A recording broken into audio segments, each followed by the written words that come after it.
Hello everyone, আসসালামু আলাইকুম। আপনাদের জন্য নিয়ে আসলাম রসমালাই রেসিপি। প্রথমেই দিয়ে দিচ্ছি হাফ কাপ গুঁড়ো দুধ, তারপর এখানে দিয়ে দিচ্ছি হাফ চা চামচ বেকিং পাউডার। এটা খুব ভালো করে মিক্স করতে হবে, দেখতেই পাচ্ছেন। তারপরে এখানে দিয়ে দিব 1 টেবিল চামচ ঘি।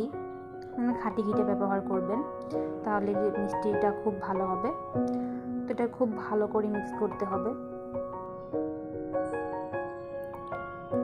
আমি আগে থেকে একটি ডিম প্লেট করে রেখেছিলাম, একটি ডিম পুরোটা লাগবে না, তো অল্প একটু ডিম দিয়ে দিচ্ছি এখানে।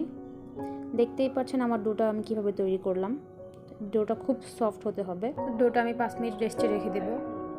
তো 5 মিনিট পরে ফিরে আসলাম। এখন আমি মিষ্টিগুলো সব বানিয়ে নিয়েছি। তো ভিডিওটা করা হয়নি, তার জন্য সরি। তো আমি আগে থেকে 1 লিটার দুধ চুলায় বসিয়ে রেখেছিলাম। দিয়েছিলাম হাফ কাপ চিনি, দিয়েছিলাম 2টো এলাচ। এরকম ফুটন্ত অবস্থায় মিষ্টিগুলো একটা একটা করে ছেড়ে দিতে হবে। দেখতেই পাচ্ছেন।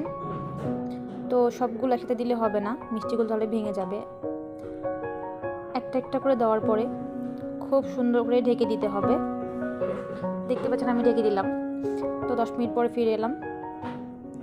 মিষ্টিগুলো কতটা ফুলকো আর কতটা সফট হয়েছে দেখতেই বোঝা যাচ্ছে। ঢাকনা খুলে আমি 10 মিনিট জাল করে নেব। এবার এখন সার্ভ করব। দেখতেই পাচ্ছেন আমার কতগুলো মিষ্টি হয়েছে, তো কতটা সফট আর কতটা ফুলকো হয়েছে।